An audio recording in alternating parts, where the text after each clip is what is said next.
कोल्हापूर जिल्हा परिषदेच्या बँक धनादेशाचा वापर करून 18,04,00,000ची रक्कम फोकस इंटरनॅशनल कंपनीच्या नावे वर्ग झाल्याचा प्रकार 19 फेब्रुवारीला घडला होता।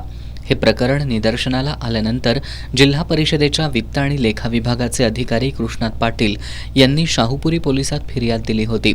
त्यानंतर शाहूपुरी पोलिसांच्या पथकानं या प्रकरणी गाझियाबाद इथं राहणाऱ्या कपिल चौधरी याला दिल्लीतून ताब्यात घेतलं होतं।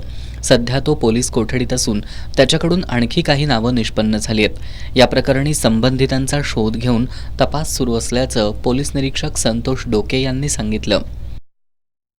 दिनांक 18/2/25 रोजी ते 21/2/25 रोजी KDCC बँक जिल्हा परिषद शाखा कोल्हापूर येथील जिल्हा परिषद बँक अकाउंटवरून जिल्हा परिषद कोल्हापूर वित्त विभाग यांचे नावचे बनावट धनादेश बनवून शिक्के मारून सही करून 57,04,40,786 रुपयाचे व्यवहार करून त्यापैकी 18,04,30,741 रुपये बँकेत हस्तांतरित केल्याबाबतची फिर्याद कृष्णात लक्ष्मण पाटील लेखाधिकारी वित्त विभाग जिल्हा परिषद यांनी दिली होती आणि त्यानुसार गुन्हा दाखल करण्यात आला होता। या गुन्ह्याचा तपास या जिल्ह्याचे पोलीस अधीक्षक आदरणीय Mahendra Pandit sir, upper police अधीक्षक धीरज कुमार सर, माननीय उपविभागीय पोलीस अधिकारी टीके सर यांच्या मार्गदर्शनाखाली पोलीस उपनिरीक्षक अभिजित पवार तसेच पोलीस कॉन्स्टेबल कृष्णा पाटील आणि उत्तम पाटील अशी टीम आम्ही दिल्लीला पाठवली होती आणि